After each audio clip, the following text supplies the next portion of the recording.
मंगलमूर्ति महाप्रभु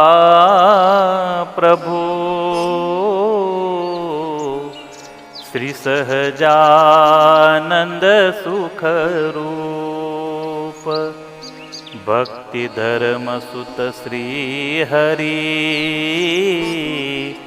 समरु सदाय अनूप। ओम श्री स्वामिनारायणाय नमो नमः। ओम श्री सरस्वत्यै नमो नमः। ओम श्री गुरुचरणकमलेभ्यो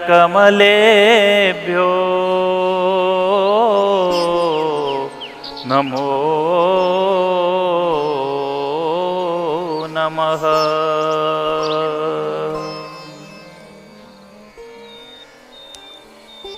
ભગવાનના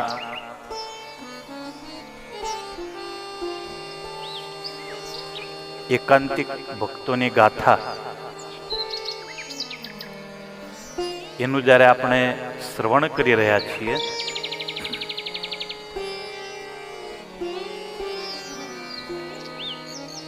ભક્તોની ગણતરી થાય અને એ યાદીમાં પિતામહ ભીષ્મનું નામ દરેક શાસ્ત્રો અને સંતો લે છે. ધી બેસ્ટ 12 જે ભક્તો થયા એ મુખ્ય 12 ભક્તોમાં પિતામહ ભક્ત ભીષ્મને તમામ સંતો શાસ્ત્રો સંપ્રદાયો એમને સ્થાન આપ્યું.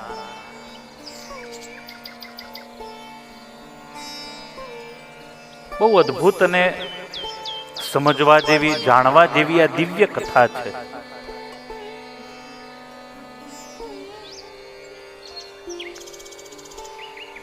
સમર્થ માનવી આ જગતમાં પોતાના કાર્યો વડે પોતાની ઉત્તમ ભાવના અને સદવિચારો વડે કેવું દિવ્ય સ્થાન પ્રાપ્ત કરે છે.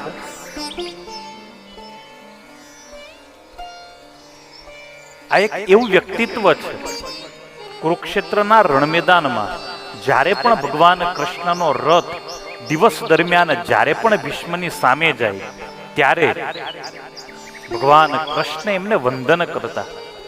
આ પિતામહ ભીષ્મની મહત્તા છે.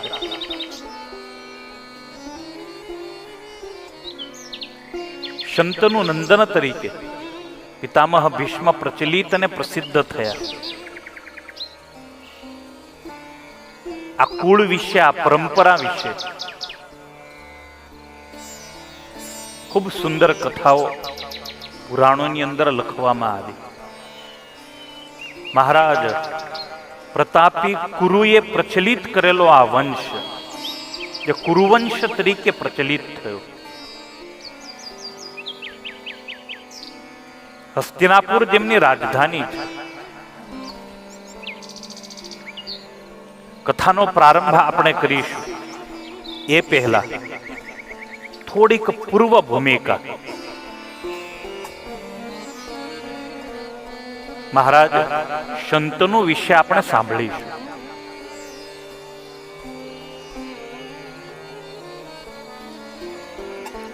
ચેદી નરેશ મહારાજ ઉપરીચર વસુ. જો કે આ કથા આપણે ભગવાન વેદવ્યાસજીના જન્મ સમયે સાંભળી ચૂક્યા. પુનરાવર્તન કરું છું. મહારાજ ઉપરીચર વસુ બહુ પ્રસિદ્ધ બહુ પ્રતાપી અતિ ધાર્મિક બ્રાહ્મણ ભક્ત રાજવી છે. એમણે ઇન્દ્રની ઉપાસના કરી છે અને ઇન્દ્રએ રાજી થઈ અને સ્ફટિક મણીનું એક સુંદર વિમાન મહારાજ ઉપરીચર વસુને આપે. આ વિમાન એટલું અદ્ભુત છે. ઉપરીચર વસુ બેસે, ઈચ્છા કરે અહીંયા જવું છે તો ઉપરીચર વસુને વિમાન ત્યાં લઈ જાય છે. ઉપરીચર વસુ તમામ તીર્થોની અંદર ભ્રમણ કરવા લાગ્યા. મન ચાહે ત્યાં સ્વચ્છંદ રીતે એ યાત્રાઓ કરવા લાગ્યા. આ વિમાનની વિશેષતા એ છે, આ વિમાનનો પૃથ્વી સાથે કોઈ સંપર્ક ન હતો. સંપૂર્ણ જગતમાં આ રાજાની ખ્યાતિ થઈ. દરેક લોકની અંદર એમની ગતિ છે. દરેક રાજાઓ, દરેક ઋષિ મહાત્માઓ, દરેક સંતો, તમામ લોકના દેવતાઓ એ ઉપરીચર વસ્તુને બહુમાનથી જુએ છે. લોકો એમ કહેતા સત્યવાદી રાજવી છે. પત્નીનું નામ છે ગિરિકા. અદ્ભુત અને રૂપ લાવણ્ય યુક્ત એ નારી છે. પતિવ્રતા સ્ત્રી છે. સુંદરતાનો અનુપમ ભંડાર છે. પત્ની સાથે મહારાજ ઉપરીચર વસુએ સમગ્ર ભારતના જેટલા પણ તીર્થો છે એ તમામ તીર્થોની યાત્રા કરી છે. મહારાજ ઉપરીચરને 5 દીકરાઓ છે. એ પણ ઉપરીચર જેવા જ પ્રતાપી, તેજસ્વી અને બળવાન છે. અને ઉપરીચર વસુએ પોતાના દીકરાઓને અલગ અલગ દેશોના રાજ્ય આપી રાજા તરીકે એમનો અભિષેક કરેલો. મહારાજ ઉપરીચર વસુ પોતાના રાજમહેલમાં બિરાજતા. ઋતુકાળનો સમય છે. મહારાણી ગિરિકા એ રજસ્વલા હતા. રજસ્વલાપણું પૂર્ણ થયું. 5 દિવસ થયા. ઋતુકાળનો પ્રારંભ થયો અને ઋતુકાળની અંદર મહારાણી ગિરિકાને સમાગમની ઈચ્છા થઈ. નિયમ છે, ઋતુકાળની અંદર પત્નીની જ્યારે પણ માગણી થાય ત્યારે પતિએ એ માગણીને સંતોષવી. શાસ્ત્રની મર્યાદા મુજબ એ ગ્રહસ્થ ધર્મનો નિયમ છે.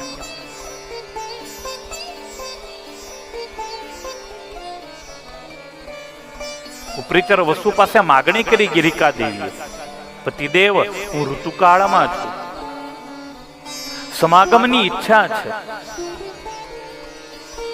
ઉપરીચર વસુ મહારાજને પિતૃ યજ્ઞ માટે મૃગયા કરવા માટે વનમાં જવું છે. એટલે ઉપરીચર વસુએ એમ કહ્યું કે દેવી આપણે પવિત્ર કાર્ય કરવા જઈ રહ્યા છીએ. પિતૃ યજ્ઞ માટે હું મૃગયા કરવા માટે, શિકાર કરવા માટે વનમાં જઈ રહ્યો છું. હા, આ યજ્ઞનું કાર્ય પૂર્ણ થાય પછી આપણે ગ્રહસ્થ ધર્મ મુજબ આપણે સમાગમ કરીશું. રાજાનું મન રાણીની અંદર પરોવાયેલું છે અને રાજા પોતે મૃગયા કરવા, શિકાર કરવા માટે વનમાં જાય છે. વનની અંદર બહુ સુંદર વરસાદની મોસમ છે. રીમઝીમ રીમઝીમ વરસાદ વરસે છે. ચારેય તરફ કામોત્તેજક વાતાવરણ છે. અને એ વાતાવરણમાં ઉપરીચર વસુને પત્નીની યાદ અત્યંત તીવ્ર આવી છે. પત્નીની યાદ એટલી તીવ્ર બની, ઉપરીચર વસ્તુને ખ્યાલ આવ્યો કે પત્નીના કારણે મારું વીર્ય સ્ખલન થવાની તૈયારી છે.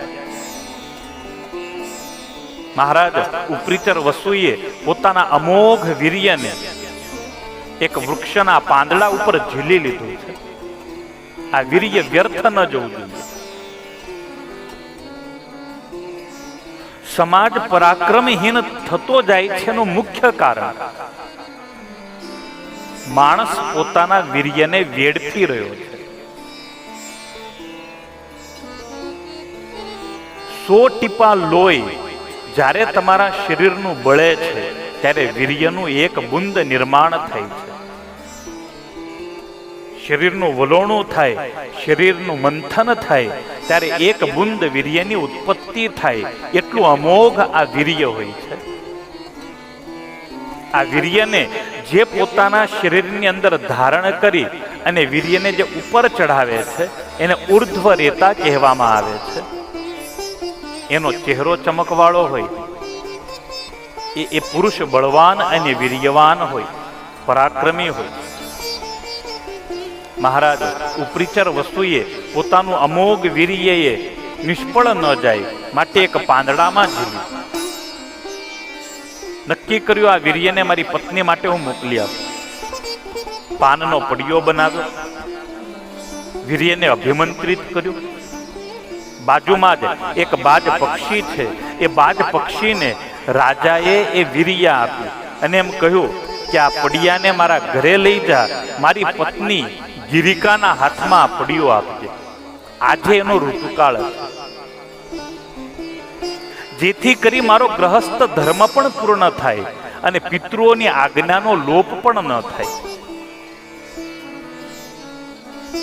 બાજ પક્ષી પડિયો લઈને જઈ રહ્યું છે. બીજા બાજની દ્રષ્ટિએ ગઈ.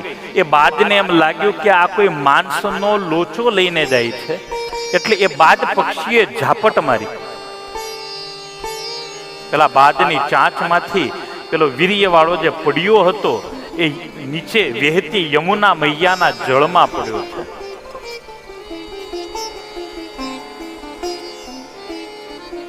બંને પક્ષીઓ તો ચાલ્યા ગયા. એ સમયે યમુનાના જળની અંદર અદ્રિકા નામની એક અપ્સરા પાણીમાં સ્નાન કરવાની શોખીન છે. એને એક એવી આદત હતી, પાણીની અંદર ડૂબકી મારી અને પાણીની અંદર સ્થિર થઈ જતી. કોઈ સ્નાન કરવા આવે એના પગ પકડી અને એની સાથે હસી મજાક કરતી. એમાં કોઈ ઋષિ મહાત્મા આવ્યા, એ ઋષિના એને પગ ઝાલ્યા. પરિણામે ઋષિ ક્રોધિત થયા અને ઋષિએ અદ્રિકાને શ્રાપ આપ્યો છે, માછલી થા, તને પાણીમાં રહેવાનો બહુ શોખ છે ને, તું માછલી થા. અદ્રિકાએ ક્ષમા યાચના કરી, મહારાજ હું તો ફક્ત મનોરંજન માટે આ કરતી હતી, મારો એવો કોઈ આશય કોઈને હેરાન કરવાનો, કોઈને મારવાનો એવો મારો કોઈ પણ પ્રકારનો આશય નથી. અને એ સમયે પેલા ઋષિ મહાત્માએ અદ્રિકાને આશીર્વાદ આપ્યા છે, માછલી તો તારે થવું જ પડશે, પરંતુ માછલી બન્યા પછી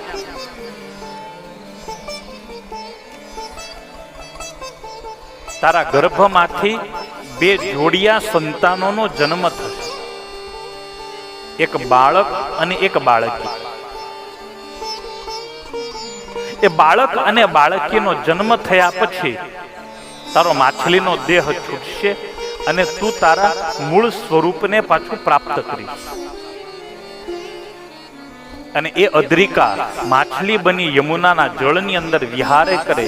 એ અદ્રિકાના જોવામાં પડિયો આવ્યો અને અદ્રિકા માછલી આ વીર્યના પડિયાને ગળી જાય છે.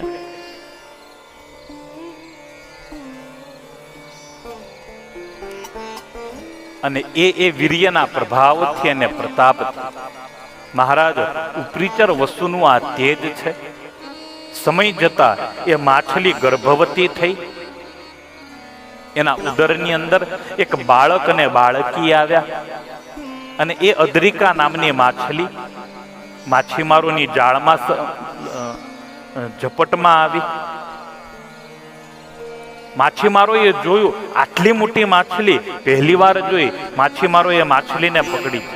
એ સમયે એ માછલીના પેટમાં 10 મહિનાનો ગર્ભ છે.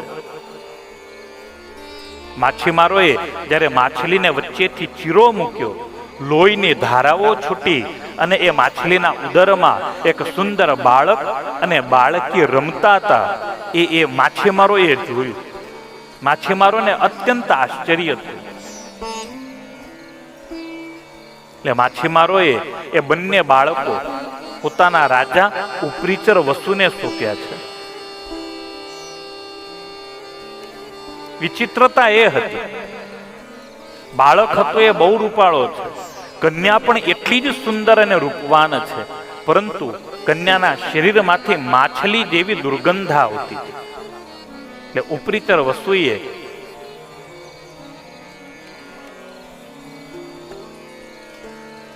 બાળકને પોતે રાખ્યું અને જે કન્યા હતી એ કન્યા માછીમારોનો રાજા એક માછીમાર છે દાશરથ કરી, એ દાશરથ રાજાને આપી. અને એ દાશરથે કન્યાનું નામ મત્સ્ય ગંધા એવું રાખ્યું છે. એ કન્યાને અનેક નામો આપવામાં આવ્યા. મત્સ્ય ગંધા, મત્સ્યોદરી, કાલી વગેરે નામોથી એ કન્યા પ્રચલિત થઈ.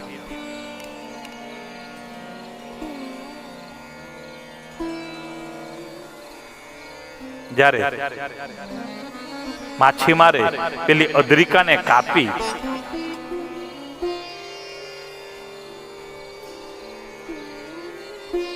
એના પેટમાંથી જ્યારે બે સંતાનો નીકળ્યા એટલે અદ્રિકા પાછી પોતાના મૂળ સ્વરૂપમાં આવી અને આકાશમાં જતી રહી, કારણ એ મૂળ અપ્સરા હતી. મત્સ્ય ગંધા જ્યારે યુવાન બન્યા છે, મહાન તેજસ્વી મુનિવર વશિષ્ઠ શિષ્ય ભગવાન પરાશરજી, સંધ્યાનો સમય છે, વરસાદની સિઝન છે, યમુના કિનારે આવીને ઊભા છે. રાત્રિ ઢળવાને હજુ વાર છે. ભગવાન સૂર્યનારાયણ આકાશમાં ઉદિત હતા.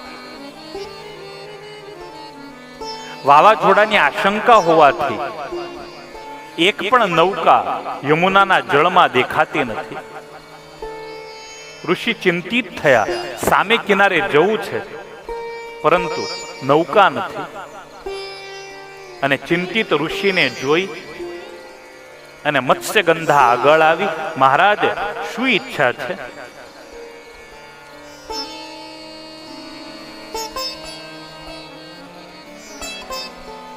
મારે સામે કિનારે જવું છે. દાશરથે પોતાની દીકરીને એમ કહ્યું, દીકરી એક કામ કર, મહાત્માજી બહુ ભલા ભોળા દેખાય છે, એક કામ કર, મહાત્માજીને સામે કિનારે પહોંચાડી દે. આ મહાત્મા બહુ તેજસ્વી અને તપસ્વી મહાપુરુષ લાગે છે, તું નાવમાં બેસાડી એમને સામે કિનારે પહોંચાડ. અને પિતાની આજ્ઞા મળતા જ મત્સ્ય ગંધા એ ઋષિ મહાત્માને પોતાની નૌકામાં બેસાડી અને સામે કિનારે જવા માટે નીકળ્યા. નાવ જ્યારે બરાબર યમુનાના મધ્ય જળમાં પહોંચી તે સમયે ભાવિવશ એ સુંદર આંખો વાળી કન્યાને જોઈ અને મુનિના હૃદયમાં, પરાશર ઋષિના હૃદયમાં પ્રબળ વાસના જાગૃત થઈ. શિક્ષાપત્રીના શ્લોકને આપણે અહીંયા યાદ કરીએ. પોતાની માં, બેન અને દીકરી એકાંતમાં એની સાથે અમારા આશ્રિતોએ ન રહેવું, કારણ એકાંત એ ભલભલા મુનિવરોના મનને ચડાવે. એકાંત એ ભલભલા ઋષિઓના મનને ભ્રષ્ટ કરનારું છે. પરાશર ઋષિ એની રૂપ મોહિનીમાં એટલા આસક્ત થયા, એના શરીરમાંથી દુર્ગંધ નીકળી રહી છે, માછલીની ગંધ આવે છે, છતાંય પરાશરજીને કઈ જ ન દેખાયું. એવું કહેવાય છે કામાંધ વ્યક્તિને કોઈ પણ પ્રકારની ન ગંધ આવે ન એને કઈ દેખાય. પરાશરજીએ એ કન્યાનો હાથ પકડી લીધો ત્યારે કન્યા એમ કહે છે, મહારાજ આપનું કુળ ઉત્તમ છે, આપ વેદના જ્ઞાતા બ્રાહ્મણ છો ને તપસ્વી છો. શાસ્ત્રીય રીતે વિચાર કરો, શું હું આપને માટે લાયક છું ખરી? આપ તો મહારાજ વશિષ્ઠજીના વંશજ છો, અત્યંત કુળવાન અને સદાચારી પુરુષ છો, અને છતાંય હે ધર્મને જાણનારા મહાપુરુષ, શા માટે આપ મને મેળવવાની ઈચ્છા કરી રહ્યા છો? હે બ્રાહ્મણ શ્રેષ્ઠ, આ જગતમાં મનુષ્ય જન્મ અત્યંત દુર્લભ છે.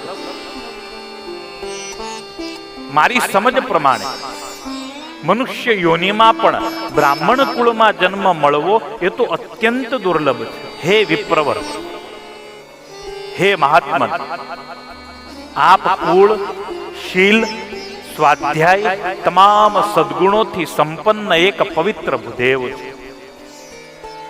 આપને ધર્મની પૂરેપૂરી જાણકારી છે. મારા શરીરમાંથી તો માછલીની દુર્ગંધ આવે છે, અને છતાંય તમને મારી સાથે સમાગમ કરવાની ઈચ્છા થાય છે.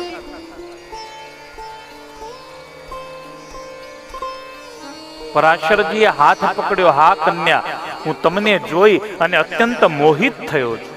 તમે મારી ઈચ્છાને પૂર્ણ કરો.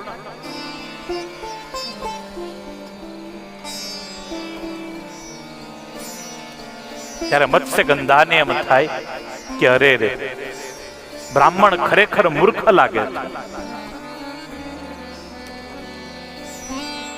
પરંતુ જ્યાં સુધી હું સંમત ન થઉં ત્યાં સુધી એ મારી સાથે બળજબરી નહીં કરી શકે. મત્સ્યગંધા એમ કહે છે, મહારાજ બસ શાંતિ રાખવા. અત્યારે આપણે મધ નૌકાની અંદર છીએ, યમુના મૈયા આપણને જોઈ રહી છે, બસ શાંતિ રાખવા, આપણે સામે કિનારે પહોંચીએ. મહારાજ મારી વિનંતી છે, હું તો દુર્ગંધા છું. મારી સાથે સમાગમ કરવામાં આપને આનંદ નહીં આવે. શાસ્ત્રનો મત અને નિયમ છે, સરખે સરખાની સાથે જ સંયોગ કરવો. મત્સ્યગંધાના શબ્દો નીકળતા જ પરાશરજીએ આમ દ્રષ્ટિ કરી એ કન્યાના હાથનો સ્પર્શ કર્યો, અને જેવો હાથનો સ્પર્શ થયો એ કન્યાના શરીરમાંથી જે માછલીની દુર્ગંધ નીકળતી હતી એ દુર્ગંધ દૂર થઈ અને કસ્તુરીની એકદમ સુગંધ એ મત્સ્યગંધાના શરીરમાંથી નીકળવા લાગી. 1.5 માઇલ સુધી એ સુગંધ ફેલાણી.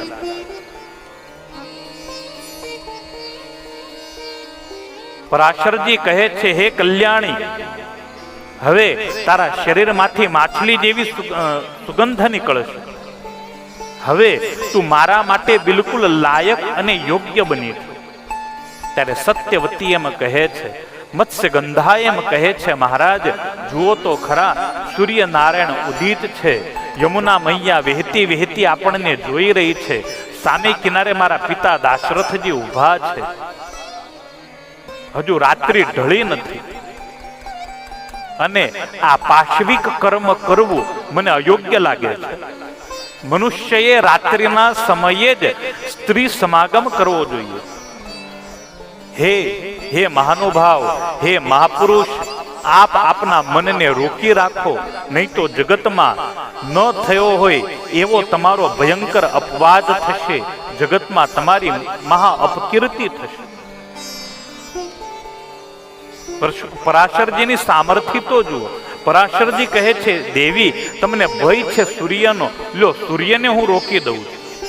પરાશરજીએ પોતાની યોગ શક્તિ, તપ શક્તિ વડે ચારે તરફ એટલું ધુમ્મસ ઉત્પન્ન કર્યું, આખું એ વાતાવરણ ધુમ્મસથી ભરાઈ ગયું. સૂર્ય નારાયણ ઢંકાઈ ગયા. યમુનાની અંદર નૌકા ચાલે છે, પણ યમુનાનો પ્રવાહ ન દેખાય. માત્ર સત્યવતી, મત્સ્યગંધા પરાશરજીને જ જોઈ શકે એવી સ્થિતિ થઈ.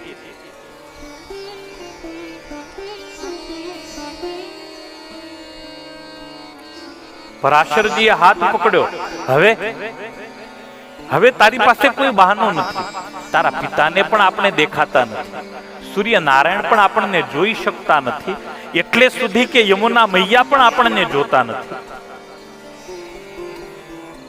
ત્યારે મત્સ્યગંધાએ હાથ જોડ્યા.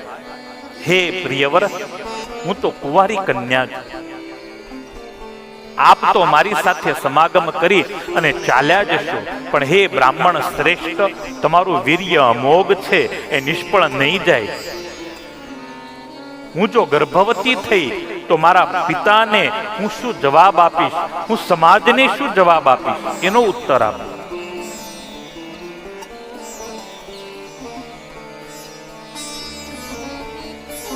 ત્યારે પરાશરજી એમ બોલ્યા છે, દેવી મારી સાથે સમાગમ કરશો, છતાંય તમે અખંડ સુકુમારી રહેશો, તમારું કૌમાર્ય ખંડિત નહીં થાય. હે પ્રિય, તમારી ઉપર ખૂબ પ્રસન્ન છું, તમે બીજું વરદાન માગી લો. ત્યારે મત્સ્યગંધાએ બીજું વરદાન માગ્યું છે. હે મુનિવર, આપ કૃપા કરો જેનાથી મારા મા બાપ આ રહસ્યને જાણી ન શકે, આ જગતમાં મારું કન્યા વ્રત ભંગ ન થાય. અને હે દ્વિજવર, તમારા થકી તમારા વીર્યથી હું જે ગર્ભને ધારણ કરીશ એ બાળક તમારા જેવો જ સમર્થ, શક્તિશાળી અને સુંદર થાય. અને તમે મારી અંદર જે સુવાસ મૂકી છે એ સુવાસ, એ સુગંધ કાયમને માટે રહે, હું હંમેશને માટે નવ યૌવના રહું, એવું મને વરદાન આપો. ત્યારે પરાશરજી બોલ્યા છે, સાંભળ હે સુંદરી, મારા થકી તને જે ગર્ભ રહેશે એના થકી જે બાળક ઉત્પન્ન થશે એ સાક્ષાત ભગવાન વિષ્ણુનો અંશ થશે. સમગ્ર ત્રિલોકીની અંદર એ બાળક પ્રસિદ્ધ અને પ્રચલિત થશે. હે દેવી, મારું નામ પરાશર છે. મારી સામે અનેક અપ્સરાઓ આવે છતાંય મારું મન ચલિત ન થાય, એટલો તો હું વ્રતી છું. પણ ખ્યાલ નહીં શું ભાવિનો સંકેત છે, તને જોઈ મારું મન આજે કામ મોહિત થયું. મારું મન આજ સુધી ક્યાંય કોઈમાં આસક્ત નથી થયું.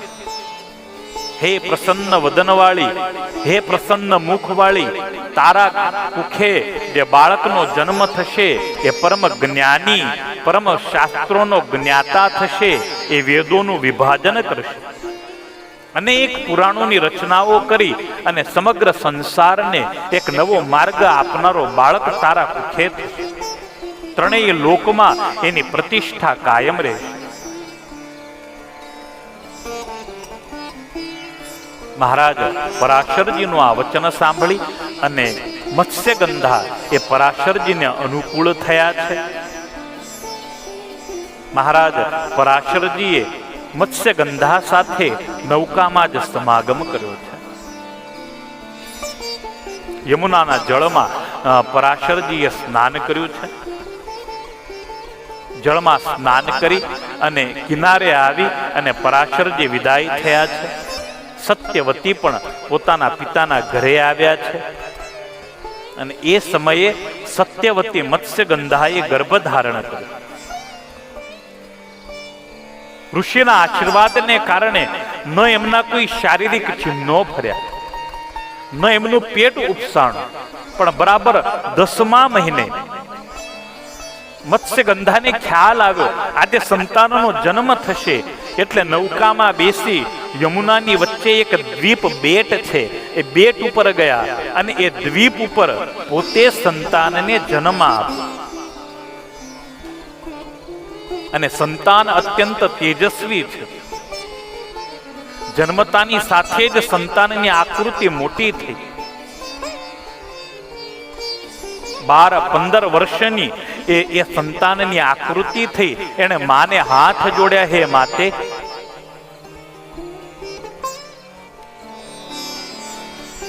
હું તપસ્વી છું, તમારા ગર્ભમાં પ્રવેશ કરી અને મારી ઈચ્છાથી જ હું તમારા ઉદરમાં આવેલો. હે માતે, તમારી સાથે હું રહી શકું એવી પરિસ્થિતિ નથી, પણ છતાંય તમે મને જન્મ આપ્યો છે, હું તપ કરવા માટે જઈશ. હે માં, જ્યારે પણ જીવનમાં કોઈ કઠણ સમય આવે ત્યારે મારું સ્મરણ કરજો, હું ચોક્કસ આવીશ અને તમારી સેવા કરીશ. હે માં, હવે મને રજા આપો, હું વનની અંદર તપ કરવા માટે જઈશ. આ પ્રમાણે કહી અને બાળક વનની અંદર તપ કરવા માટે ગયું. વાલા ભક્તો, દ્વીપની અંદર સત્યવતીએ બાળકને જન્મ આપ્યો. પરિણામે એ બાળકને નામ આપવામાં આવ્યું દ્વૈપાયન. પરાશર ઋષિ થકી એનો જન્મ થયો, માટે બીજું એક નામ આપવામાં આવ્યું પારાશર. એને વેદોને વ્યવસ્થિત કર્યા, એને અનેક પુરાણોની રચનાઓ કરી, માટે વ્યાસ એવું પણ નામ આપવામાં આવ્યું, જેઓ વેદ વ્યાસ તરીકે આ જગતમાં પ્રચલિત અને પ્રસિદ્ધ થયા.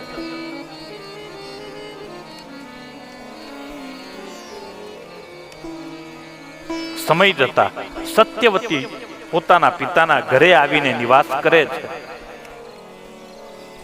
પોતે નિષાદ કન્યા છે. અત્યાર સુધી સમાજ એમને તિરસ્કારતો હતો, કારણ કે એમના શરીરમાંથી માછલી જેવી દુર્ગંધ આવતી હતી, પરંતુ હવે તો કસ્તુરી જેવી સુંદર સુગંધ શરીરમાંથી આવે છે. પરિણામે સમાજની અંદર એમને બહુમાન મળ્યું છે. દરેક લોકો એમનો આદર કરતા થયા. સમય વહેવા લાગ્યો અને એમાં એક દિવસે મહારાજ શાંતનુનું ગંગા નદીના પવિત્ર કિનારે આગમન થયું. શિકાર કરવા નીકળેલા, યમુના કિનારે શિકાર કરવા આવેલા મહારાજ શાંતનુએ આ મત્સ્ય ગંધાને જોયું. વાલા ભક્તો, પિતામહ ભીષ્મ એક એવું મહાન વ્યક્તિત્વ છે. એ વ્યક્તિત્વને જાણવા માટેની આ પૂર્વ ભૂમિકા છે. આ સૌ મહાપુરુષોએ પિતામહ ભીષ્મનું પાલન પોષણ કરેલું છે, જેમાં એક હતા સત્યવતી. સત્યવતી કદાચ પિતામહ ભીષ્મની ઉંમરના હશે, પરંતુ બંનેની વચ્ચે માતા અને પુત્ર તરીકેનો અદ્ભુત નાતો છે. ભીષ્મના આજીવન બ્રહ્મચર્યની પાછળ માતા સત્યવતી કારણભૂત છે. માટે માં સત્યવતીની કથા મેં અહીંયા આપ સૌ ભક્તોને કહી. વાલા ભક્તો, મહારાજ શાંતનુના ઇતિહાસ તરફ અને ભીષ્મના જન્મની કથા તરફ આપણે જવું છે. આગળની કથામાં આપણે સાંભળીશું પિતામહ ભીષ્મના જન્મની, પ્રાગટ્યની અને એમના જન્મ પહેલા જે કઈ ઇતિહાસ બનેલો એની સુંદર કથા. અહીંયા ભગવાનના સ્મરણ સાથે કથાને આજે વિરામ. સહજાનંદ સ્વામી મહારાજની જય, સદગુરુ દેવની જય. ભારત માત કી જય, નર્મદે માત કી જય.